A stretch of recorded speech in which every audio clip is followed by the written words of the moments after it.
Okay, I'm Helen Buckingham. I'm the Chair of National Voices, and I'm absolutely delighted to welcome everybody back to this final session of today's Primary Care Conference.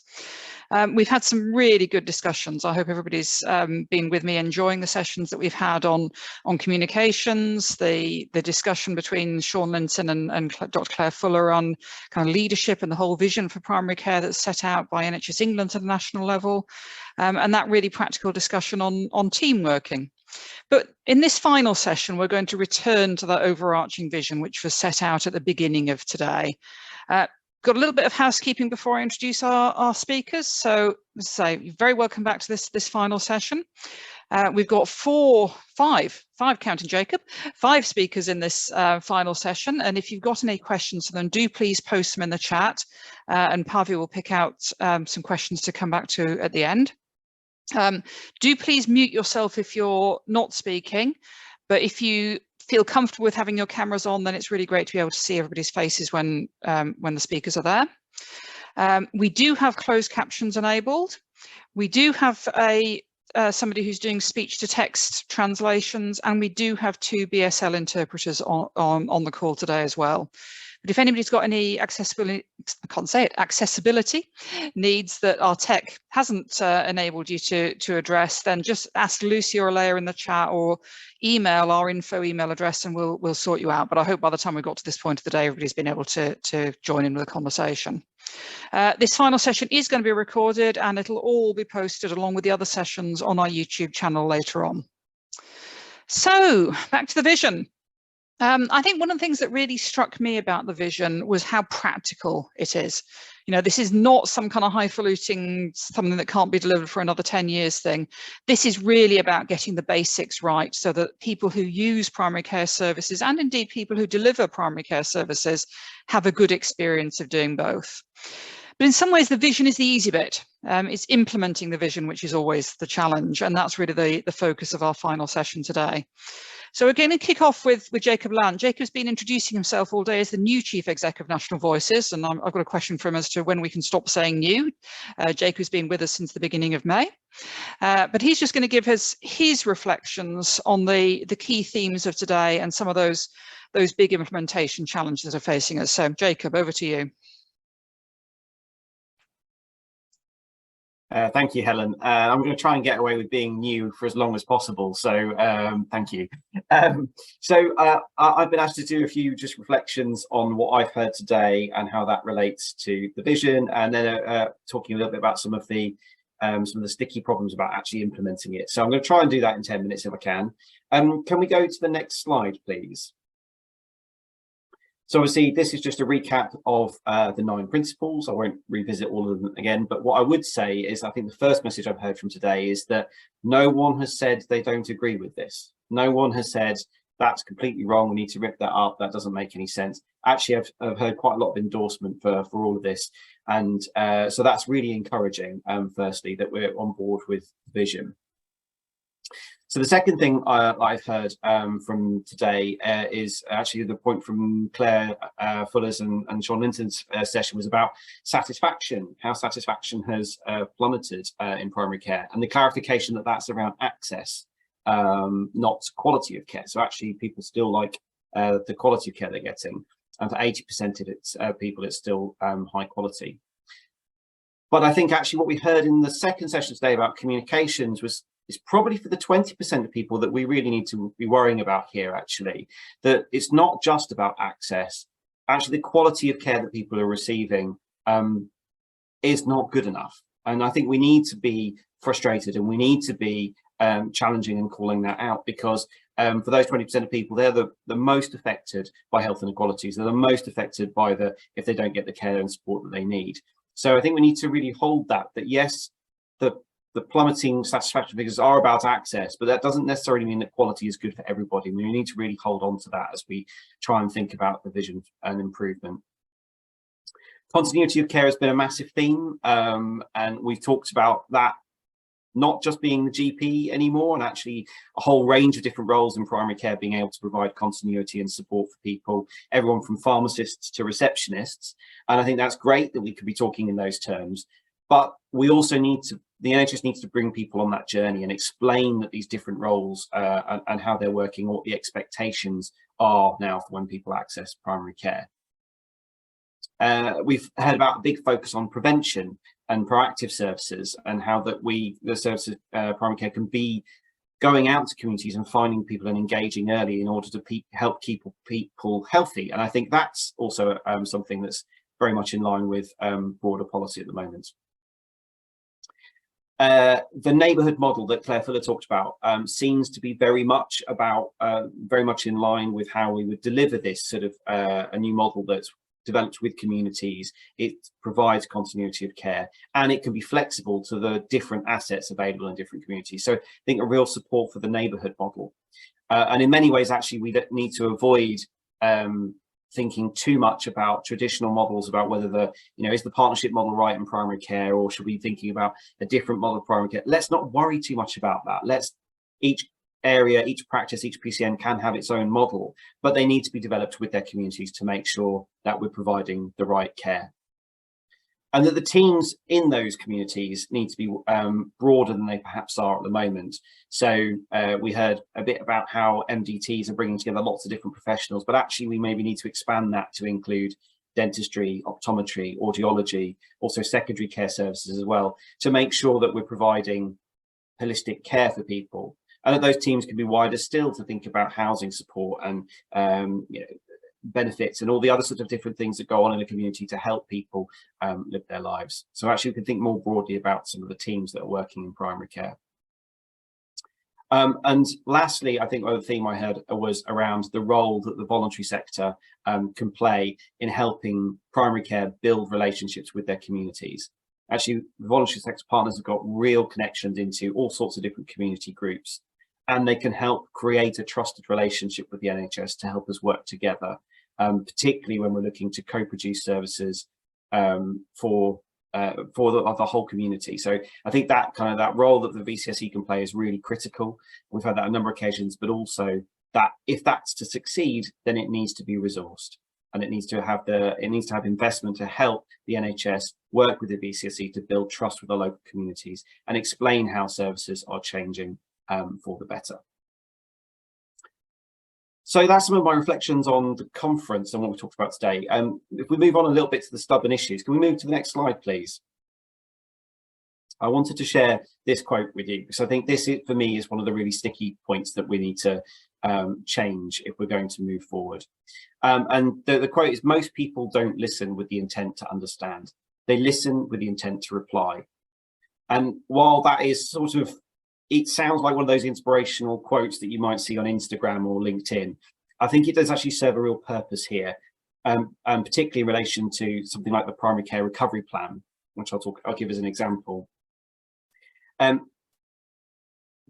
plan, I think, was really great. I think actually, after years of campaigning and pushing NHS England, they really had heard the message that poor access in primary care is not just down to the shortage of staff or the lack of resources, but actually it's also because some of the basic processes in primary care are actually very frustrating.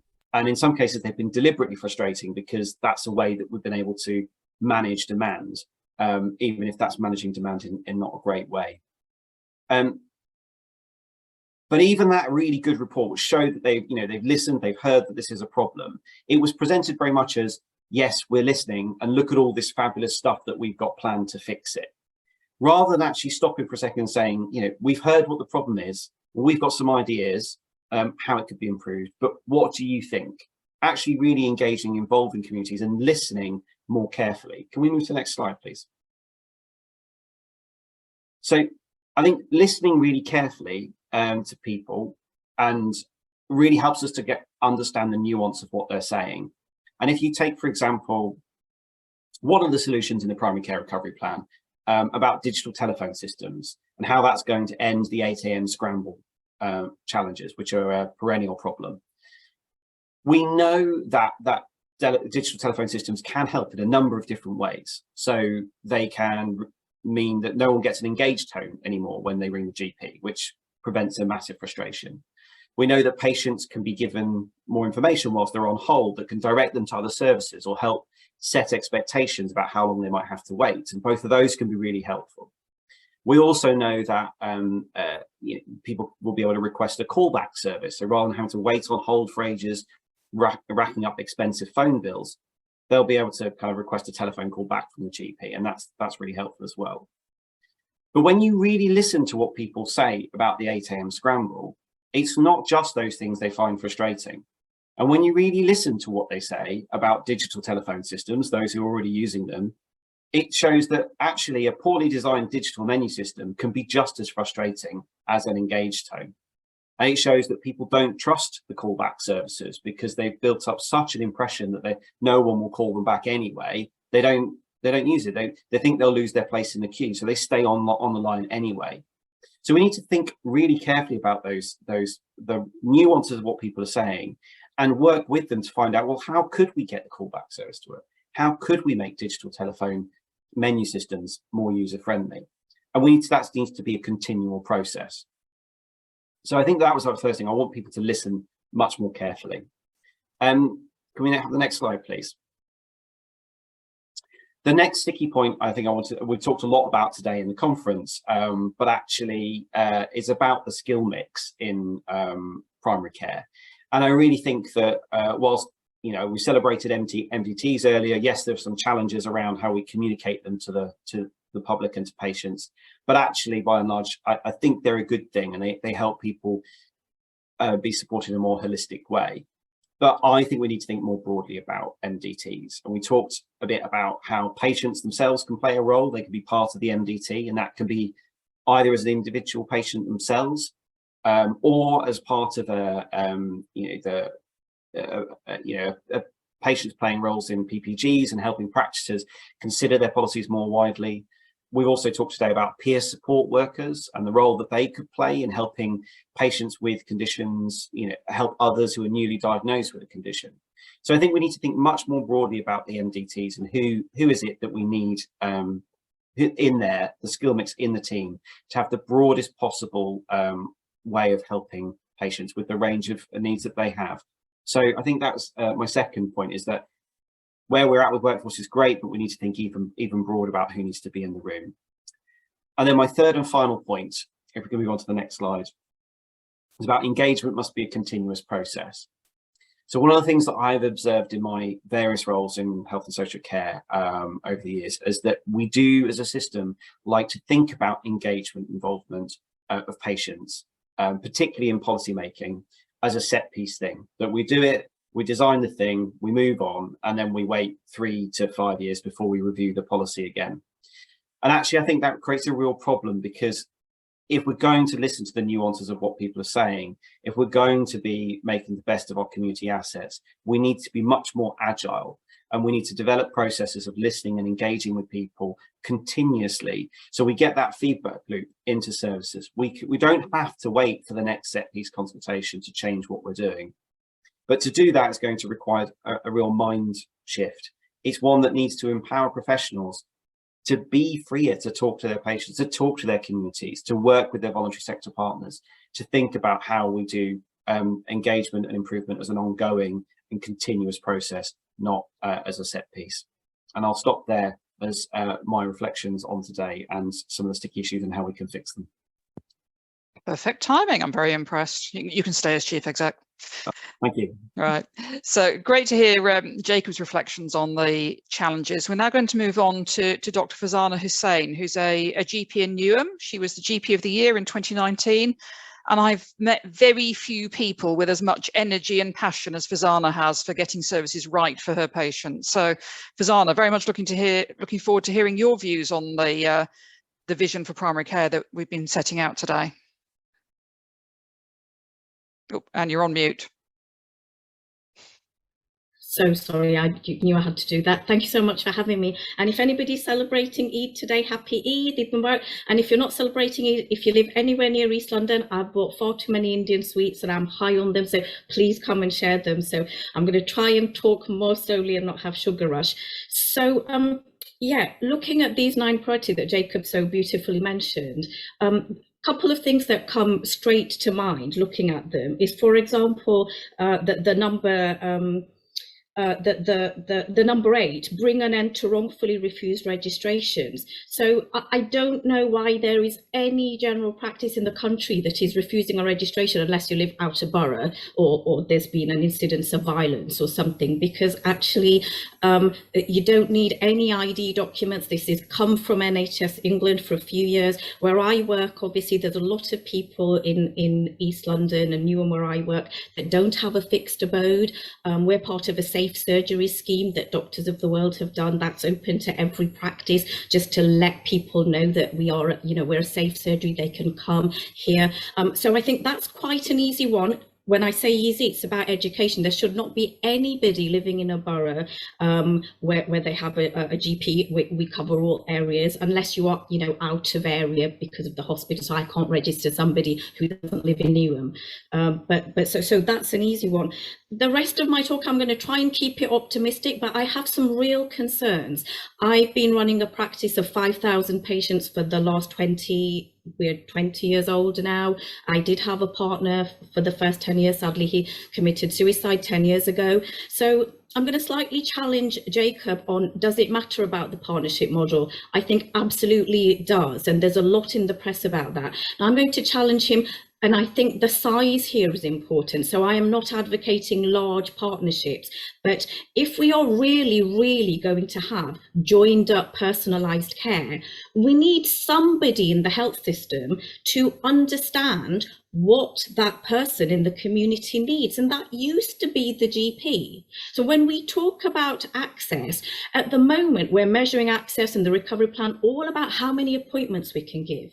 But since the advent of primary care networks, and I'm a huge advocate of primary care networks, I think they've got a really good place for providing community partnership working, not for providing personalised care. I do believe they have a different purpose to a general practice. At the moment, have we actually done any studies on when my patient has gone to see the link worker and then the link worker is brilliant at housing, but then sent them back to me to say, oh, they need extra care for their diabetes and they need these test strips. And the pharmacist says, no, they don't qualify for test strips because they're on oral medication. And then they're back to me. Have my patients not got anything better to do than to spend 4 different appointments and to be coming through on the digital to say, can I have an appointment? And believe me, it's as frustrating putting in as having been a recent patient myself, having needed to see my GP for the first time in more than 20 years, trying to get an online appointment, thinking about they might call me today, they might call me tomorrow. I ended up calling 111 Babylon and the urgent care centre, and that was all me, who's a health professional. But I thought, I think there's something wrong with me. And then we blame our patients for having access 4 times and duplicating. And I was part of the advisory board for the NHS's 75th report. If any of you have seen that, it came out on Thursday, 38 pages.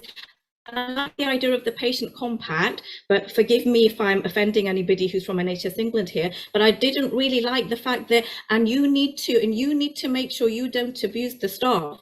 If we're going to have a compact, we need to speak in terms of equality. So my 3 take-homes would be, or my 3 wishes would be, I know we don't have enough GPs. If we're going to provide team-based continuous care and that continuity in a team-based, we would need time to make sure that team, Jacob listed 11 people there, if you exclude the PPG, or 12. We would need those 12 people to have really good communication so our patients aren't bounced around. Because at the moment, I don't think there is any continuity of care, and that is because we are killing small practices. We are intentionally demolishing them. And that's a real shame, because most of my patients just say, I didn't mean to shout, I just want someone to speak to me who knows me. I just want my dad, who's 77, who's had a heart attack and who's really upset and mum's not coping with him. I just want someone to listen to me. And that's not happening at the moment. And that is by design, because actually when you scale up, you get a lot of really good things like community involvement and lots of things like I'm doing in Newham with trying to sort out knife crime for our young people. That can't be done on a practice level. But personalised care has a space, and that space sits in, I believe, the GP practice. I think we also need to remember what our goal is. So my goal is, as a GP, to provide safe, holistic care that's my role. That's what you guys as taxpayers paid for me to go through 5 years of training, then another 5 years of training to be a GP, and the funding that you give me. And we are very good at talking about services and primary care is this and that, but actually my patients and me as a patient, we just want to go to the person who's most relevant for us. So how do we just get us back to our goal? And I think my third bit is about access and communication. So that's one of the things that's come out in the NHS report, and I know is in your one of your 9 points. At the moment, we're all talking about access as if it was the number of appointments and how quickly you can get through on the phone. But there is something I believe, and this has been an experience for me as a patient recently, as doctor, the access to in-between services. So I work in a team of 10. So my receptionist might bump into me as she's going up the stairs to say, Mrs. X wanted this. When you're working in a practice of 30 other doctors, the communication within the practice might be harder to achieve, and we lose a lot of access in communication, and many times our patients are just frustrated at having to tell the same story for the 15th time that they once did online, then they did on the telephone, then they did with the link worker, then they came back to the doctor, then they went to the pharmacist. And I think if we just think about the number of appointments that takes, and our patients still aren't reaching their goals. So not an easy answer, but I think there's a lot more we need to put into teamwork and partnership working rather than just putting words down in an integrated care system. And I think we're going to get there if we start listening to our patients. Right, it's my turn to be on mute. Thank you so much, Fazana. That was really great and very much echoed some of the things that Jacob said, particularly that very final point about the importance of really listening to what it is that people need rather than making assumptions about it. So we've spent a lot of time today talking about primary care and really focusing on GP services, but of course primary care is much broader than that. And we know that one of the issues that people have real challenges in accessing at the moment is dentistry. So it's excellent really to have Sean Charwood here with us as we finish off today. Sean is the chair of the British Dental Association General Dental Practice Committee. So Sean, very much looking forward to your reflections, and I think you've got a few slides. Well done, Helen. Thank you, Fazana. Good afternoon, everybody, and thank you, Jacob, and good to see you again. Thank you for the opportunity to speak to you all today. It's a real pleasure. As you say, Helen, I chair the General Dental Practice Committee of the BDA. We represent about 35,000 dentists throughout all 4 nations. So, as you can imagine, we're getting an awful lot of feedback at the moment. So, first slide, please. So oral health is a key component to the overall oral health of our patients, as you will all know. It's greatly valued by patients and those who currently can't access care. It's sadly not felt like a true part of the NHS family now for many years, I'm afraid. Many of our colleagues describe it as the Cinderella service. It doesn't feel integrated and funded in the same way as the broader NHS. And a very straightforward example, none of our dental teams can access occupational health or even flu vaccinations as other teams do. So just an example to show you some of the challenges and the sort of disconnected nature of dentistry within the NHS family. NHS dentistry is currently commissioned broadly for half the population, and the resource is capped. And so you can see why there are the challenges that we currently have with millions of our population trying to access NHS dentistry. And unlike many areas of NHS care, we have patients' charges and have had charges since the early 50s. And indeed, those patients' charges make up an increasing part of the overall funding for NHS dentistry year on year. The government spend on NHS dentistry is declining. In real terms, it's less than it was in 2010. And dentistry, NHS dentistry in England takes up the smallest share of healthcare budget in any EU nation. So any EU nation's smallest share of the healthcare budget is spent on dentistry. And I'll move on to some detail later, but the contract is not the best way to deliver care. And an obvious point for NHS dentistry to be carried out, we need NHS dentists, and that is proving to be a greater and greater struggle. But as I say, I'll move on to that later. Next slide, please. So those are some of the barriers, and I was asked to talk about some of the solutions, if you like, and can ICSs help? We certainly hope that they can deliver more appropriate and responsive local services. That, after all, is the whole point of them. And if they don't deliver that, there is no point. We need to develop understanding and engagement of oral health at an ICS level. And indeed, on the doorstep in the local elections, we're told, and Sir Ed Davey from the Liberal Democrats specifically mentioned this the day after the local elections, that dentistry is a top 3 issue on the doorstep with constituents and voters. So you can see how much NHS dentistry is impacting politically. But we need voice and we need representation at local level, and we need other voices from primary care in addition to general medical practice and secondary care. And I obviously would include dentistry in that, but optics, pharmacy and other areas of primary care very much need to be represented. Otherwise, we will not be able to use the expertise that exists within local dental committees. NHS dentistry is used by millions of patients each and every week, and we need tailored, bespoke integration and commissioning to respond to the needs of those local priorities and those local populations. For example, access is obviously a huge problem at the moment. You mentioned that earlier on, and particular groups are specifically struggling to find access. So high needs patients, homeless, occasional users of NHS dentistry, particularly finding it challenging to access NHS dentistry. The risk, if we're not at the table with the ICSs, is that, as I say, that local expertise will not be engaged. Patients and professionals need to be given a platform and a voice to improve the service for patients. And 42 ICSs is fine, but local innovation will not overcome a national crisis, and that's what we're experiencing at the moment. And in terms of the ring fencing of a budget, the fear amongst many dentists is that the budget could potentially be diverted to plug financial gaps elsewhere. Next slide, please.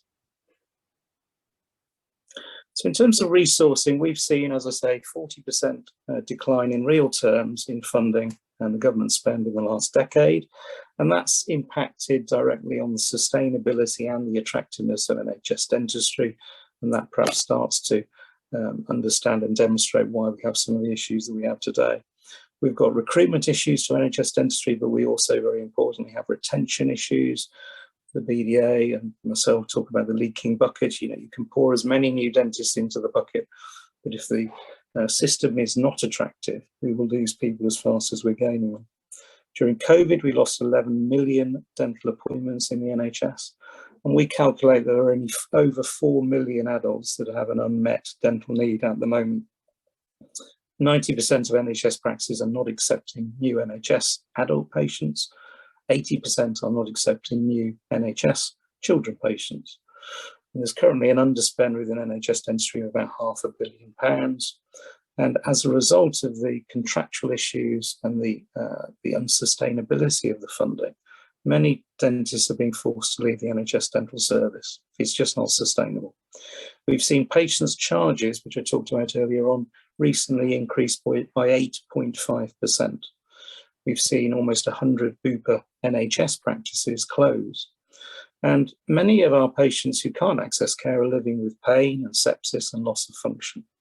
And the contract, as I say, means that many of our or many of those that need the most access care are least able to access it. Sean, can I just give you 1 minute warning? Yeah, sure, no problem. So as I say, we need clarity and a supportive contract. And the next slide. So the current contract is archaic. It's fundamentally changed very little since the 1950s, and it's been widely discredited. And we need an attractive and sustainable option in order that new graduates and the new generation want to practice within NHS dentistry. Final slide. And how to fix it, as I say, we've outlined at the BDA changes over many years. We've had delay. We need a system that will deliver care to high needs patients and those that occasionally need treatment. We need team working and the use of skill mix. And we want to move to a capitation system that will enable us to deliver prevention, continuity of care, as well as prevention. The deprivation and inequality needs to be addressed. And we need agility and stakeholders to listen. And to conclude, most of all, we need urgency and ambition in terms of NHS dentistry before it's too late. Thank you for listening. That's great. Thank you, Sean. And I can see from the comments in the chat just how important getting dentistry right is to a lot of the people in this audience. One of the things that I've really enjoyed about today is that we've been able to have lived experience partners in all of our sessions, absolutely as equals as they should be with the rest of our speakers. This is not a session for policy wonks. This is a session for real people who are experiencing primary care and who are delivering primary care. So it's great now to introduce Louise Woodward, who's one of our lived experience partners at National Voices. She's worked closely with our staff team as we pull together the vision and working on our roundtables. And I'm really looking forward to, Louise, to hear your reflections now on the vision. So over to you. Thank you, Helen. Good afternoon, everybody. My name is Louise Woodward, and I'm a lived experience partner with National Voices. I run a thyroid peer support group online called Louise's Thyroid Journey, and I've done that for the last 10 years. I have national and international members, and I'm a member of the Thyroid Trust. My lived experience is with having Graves' disease and going from an overactive thyroid gland to a non-working thyroid gland after treatment. The thyroid function is needed for good mental and physical energy. It controls the metabolism and the energy available to the body. I may look normal on the outside, but the thyroid affects so much of my body and my energy levels, I am not able to work due to this and still being on a journey, accessing treatment. I must be careful that I don't get too overtired or exhausted, as then I can fall asleep if I sit down for too long. That would affect me collecting my son from school. A teaching assistant at my son's school said about her father with untreated hypothyroidism, he fell asleep on a ladder at work, just showing how much the thyroid function is needed. Stress also has a very negative effect on myself, and it makes the symptoms worse as the autoimmune disease is attacking my body from the inside.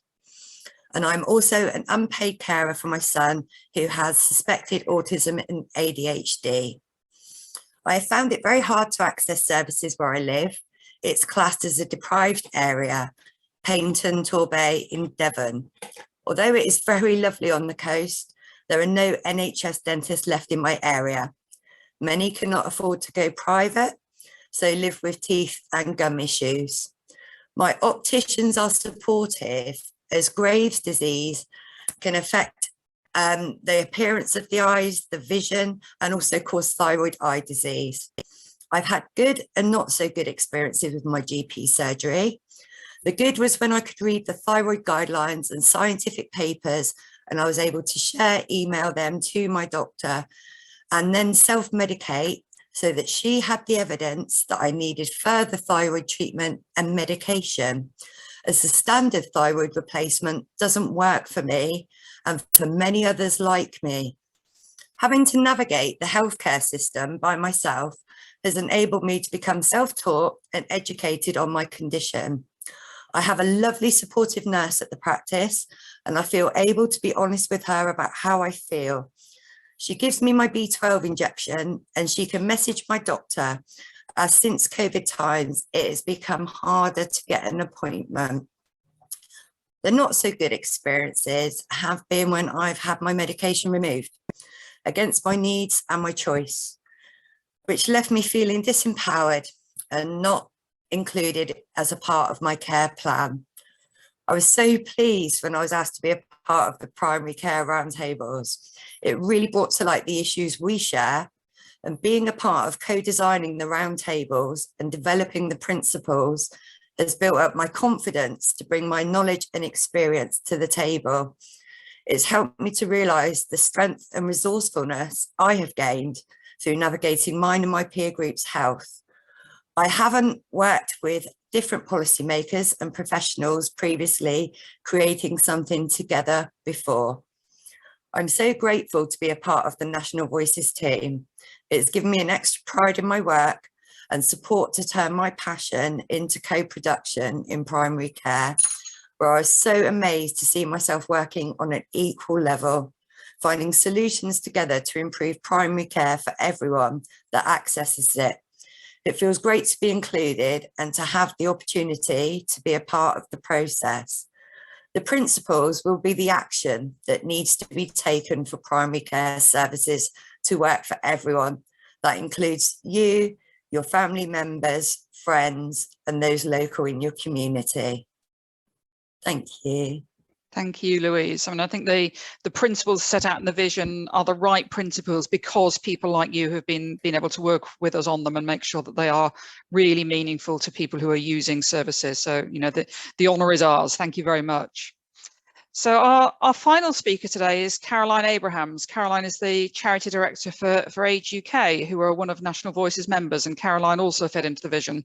So Caroline, you're going to be our last main speaker, and just before you get going, just to remind people, if you've got questions for any of our 5 speakers in this last session, do post them in the chat and Pavi will pull them out as soon as Caroline's finished. But Caroline, over to you. Okay, hi everybody, thanks very much, Helen, great to be here. First of all, Age UK very much supports the vision, so thank you very much for producing it. The reason we do is because it makes a lot of sense from the point of view of older people. What are we hearing from older people at the moment? Unfortunately, lots of people are having difficulties with the NHS, particularly around access. I heard the other day about a 91-year-old lady who rang her GP to try and get an appointment for her husband who has dementia. And when she first got on the phone, she was 65th in the queue. So she hung on. When it got to 5, she dropped the phone. And at that point, she had to kind of start all over again. And she approached the local Age UK, who I think liaised and managed to sort it out for her. But I think that's just one very simple example of what can happen sometimes for older people. So it isn't just about whether it's online or not, it's also about the capacity of some people to be able to navigate even phone-based systems. So I think part of the answer around the future is moving to an approach where we accept that one size does not fit all. And while, you know, I'm very happy using my practice's Dr. IQ system, it's very efficient actually, it's really good, but we need alternatives that are offline and that aren't just telephone-based too actually. For those people who can't use them for one reason or other. And it's pretty clear when I talk to older people that their strong preference really is for very often when they want to talk to somebody, and they often want to talk to someone face to face. So we need to accommodate that, I think, as much as we possibly can. And from that point of view, we really like the fuller review too, and the acceptance that, you know, different people need different things. And increasingly, we need a primary care system that's able to provide that. So I thoroughly support what was being said by Jacob and others about the importance of listening and really understanding what different groups of people actually want and need. And of course, I would say this, wouldn't I? But actually, if you can get it right for older people, then that will help the whole of the NHS, including primary care, because obviously with a growing ageing population, older people being big users of the NHS and primary care, absolutely crucial. So, you know, we do need to take their needs into account. For us, it is increasingly going to be about team-based working. We'd love to see more prevention. We'd love to see more assertive intervention really earlier on to support people, particularly living on their own at home, who are very often in a pretty scary place at the moment, trying to manage, or indeed their carers trying to manage. It can be pretty lonely and difficult. And I think there's a pretty, you know, increasingly agreed sense of what the future ought to look like, and it's all about community and closer to home. But how we get there from where we are now is clearly going to be extremely difficult. But some good signs from today, and I think we need a different approach from government, which is essentially what lots of people have said, that one that really values and champions the role of community and primary care health services, and looks really carefully at what more we can do to support them, not only in 10 years' time and 15 years' time, which I think we're going to hear about from the workforce plan when that comes out later this week, but also what we can do in the shorter term, because people need that help now, don't they? And finally, I just wanted to say, firstly, I'm really tempted to move to near where Fazana lives, so that she can be my GP, because if all GPs were like Fazana, wouldn't that be brilliant? But secondly, I really seriously wanted to thank National Voices for doing this work and for how you're doing it, and for setting a really great example for the rest of the sector. And it's a pleasure to be part of National Voices, and just because of reasons like today, it's been a really good example, I think, of the great contribution you make. And good luck to Jacob, who, in my view, is still very, very new. Thank you.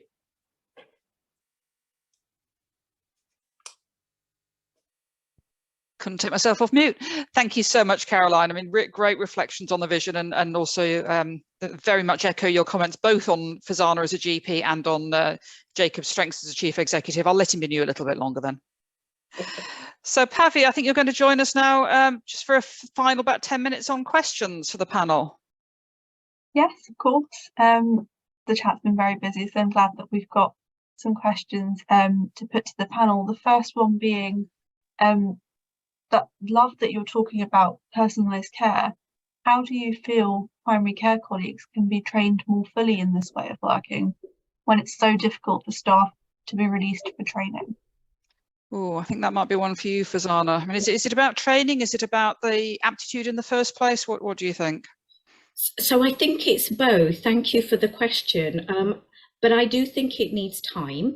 I wouldn't want to profess and say only GPs can provide personalised care. In fact, evidence in the past has shown that often patient satisfaction is higher with nurses. Now, we thought, obviously I would say this being a GP, but it's because their appointment lengths were longer. But that does prove, whatever the reason, that actually there's lots of people that can provide really good personalised care. In fact, I was talking to a community pharmacist recently, and I just happened to bump into one of the people that uses his service, and she's not my patient, I hasten to tell, and she said, whatever the doctor prescribes, I'd just like to take it to the pharmacist just to check, because I really trust him.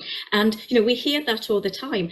But these things do require training. We all talk about, listen, Jacob said it beautifully. I know it's not quite his quote, but we often listen, and we often do engagement exercises to assure ourselves that what we thought was right. I know I've been guilty of this as well, but really listening to try and understand. And I think that is a skill that can be learned. I don't think anybody goes into healthcare or social care or education, in fact, if they don't want to help, if they don't want to care. So I think we start from a really good place. But I think it does require training, and I think that requires time. And one of my sadnesses about the skill we've got, if we think we've got more than 14 allied roles, the ARSS roles, the additional reimbursement roles for primary care networks for primary care. Remember, the NHS is paying for this, yet a lot of the roles are still not full, and there's a lot of difficulty in that communication, and our patients are the victims of that. So definitely time required. I don't think anybody's untrainable, but time required and a real will. And I would even say, Helen, maybe a bit of flatness of hierarchy, just because Fazana's the GP and she may be leading the team, somebody has to coordinate it, doesn't mean that she knows better than the link worker when there's a different issue. That's great, Fazana. Louise, I noticed you were nodding a lot when Fazana was speaking. Is there anything that you think you might want to add about how practices can work with patients? And there's been a lot in the chat about the patient participation group, how practices might work with patients to help develop those personalised care skills. Yes, yeah, I was agreeing with Fazana there. It's so lovely to hear someone say, if you can get the appointment with the right person, it doesn't matter who it is. And I've always had that opinion, and I've tried to see other doctors actually where I live, and of course none of them will touch my treatment without it coming from my doctor that I've worked with. So of course then I must admit she gets ever so busy, so then I'll go and see the nurse, and then the nurse will always ask me how I am. They can tell, they know me that well. I've always classed myself as a frequent flyer to the surgery, going from overactive about 27 years ago to now no thyroid. I don't think there's ever been a year when I haven't accessed services.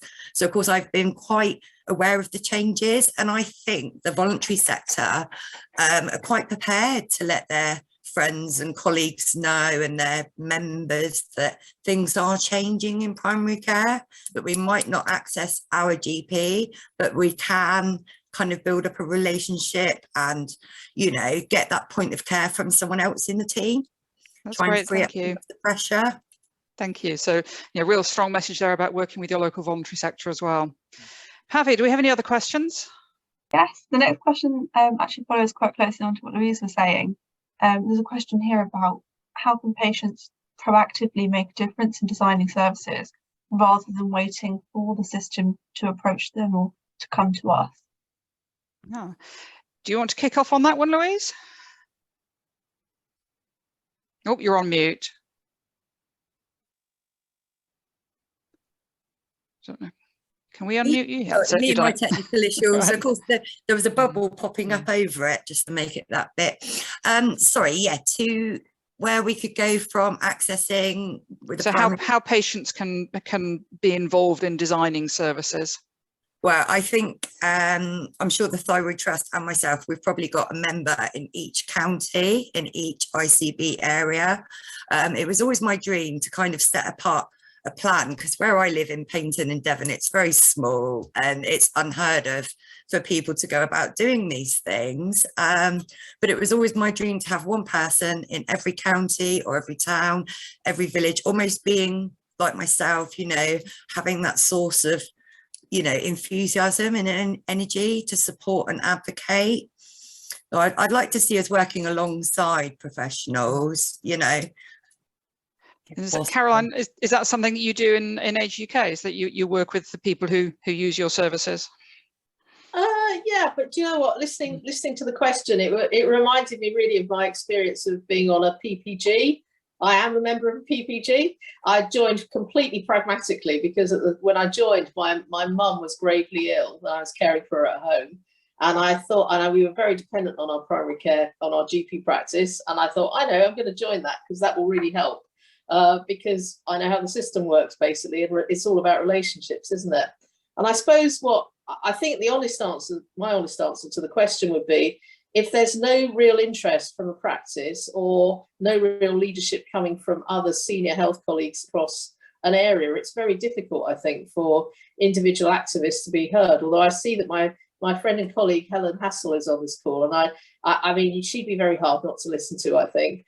But it takes an awful lot of confidence and experience, I think, to be able to really break through if there isn't a culture in an area which is really about wanting to listen to people.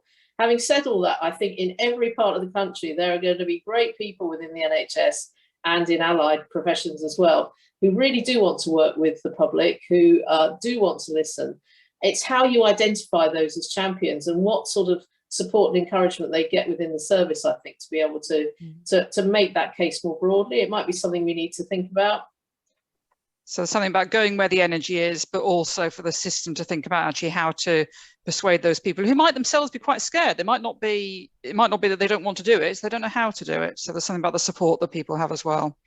Pavi, do we have one final question? Yes, questions about dentistry. So Fazana, for you in particular, what are you doing to think about dentistry in your PCN, and what do you think others could do? So from my point of view as a GP, I mean, as Sean has already beautifully articulated, I mean, getting a dental appointment is really hard, isn't it? In my area, it's not been my primary care network, but we have 9 in Newham, and a neighbouring primary care network has been doing some work with public health on just raising awareness of things that you can manage, where you can go, things that are emergencies. I mean, we've got a huge problem with obesity in young children and obviously dental decay in young children. We are really concerned that, as Sean was beautifully saying, we talk about prevention, it's all over the place, we need to do prevention, but actually if children don't have good having good dentition, Sean will know more than me, is a marker of good health, isn't it? So we've done some raising awareness and where our patients can go, but as Sean said, I mean, the major issue is that most dentists are not, for all the contractual reasons highlighted, are not able to accept NHS patients. And my real concern is that you know, woe betide us that general practice is in that place in the next 5-10 years over my dead body. But I'm 50 and I have a son who's going into second year medicine. He's just completed his first year. And I would hate to think that in his generation that actually everybody was working in the private sector and we didn't have general practice for all. And it's a real concern for me. I would feel I had failed as both a mother and a GP if we couldn't provide for his next generation healthcare for all, because we are not providing dentistry for all at the moment. We're certainly not.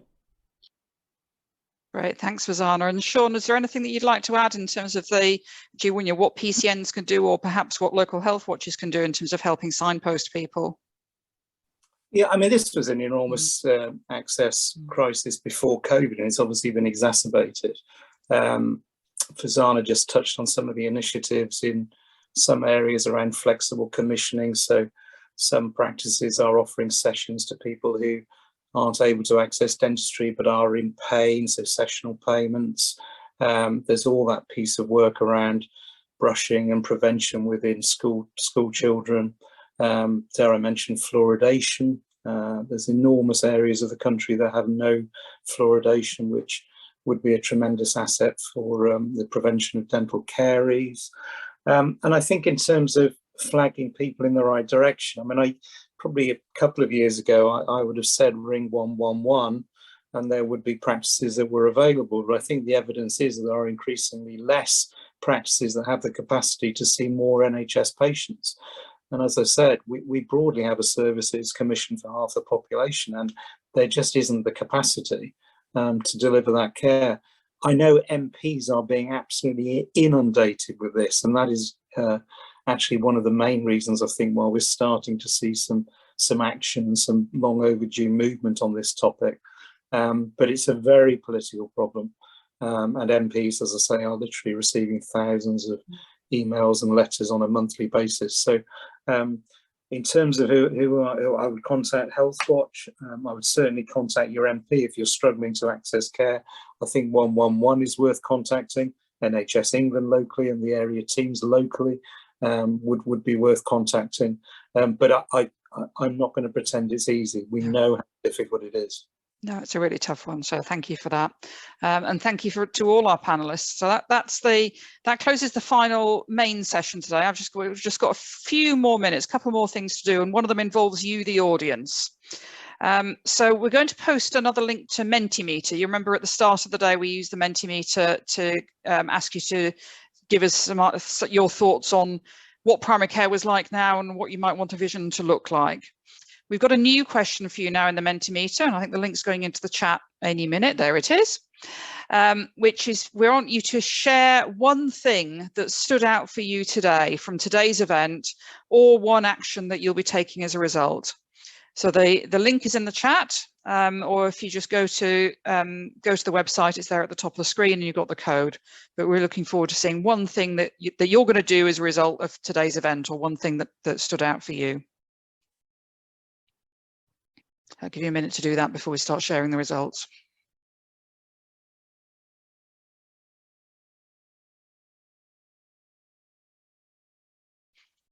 Here they come. Listening.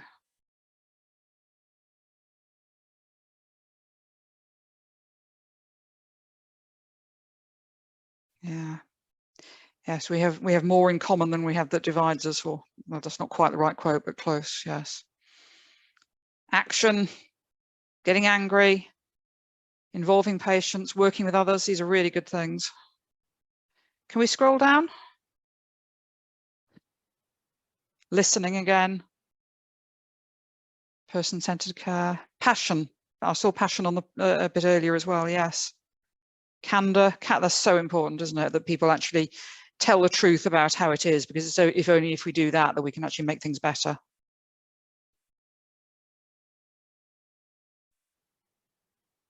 Speaking with those that have no voice, ensuring that everybody actually can have a voice, so important.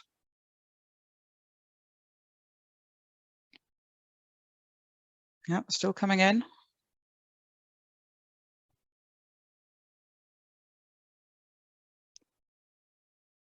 Oh, I see we've got some in the chat as well. Yeah, talking to Health Watch. That's yeah. Yeah, Fazana is a standout every time she speaks.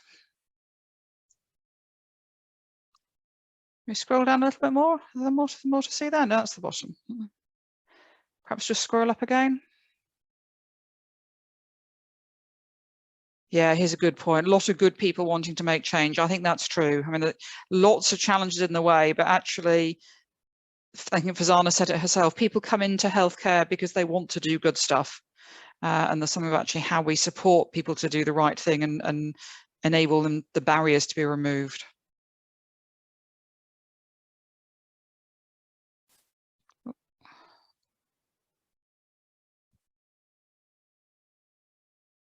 I'll just scroll down again. I think we've had a couple of things come in since.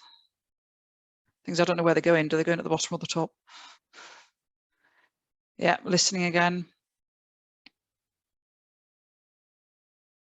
Yeah, I think some real themes coming in through here, but the point that Jacob made earlier on about listening and really listening, the word Michael West at the King's Fund uses is listening with fascination. He talks about when he talks about compassionate leadership, he talks about the importance of listening with fascination so that you really understand what the issues are, and then taking intelligent action. So it's taking action that is really embedded in the reality of the issues in terms of what you've listened to.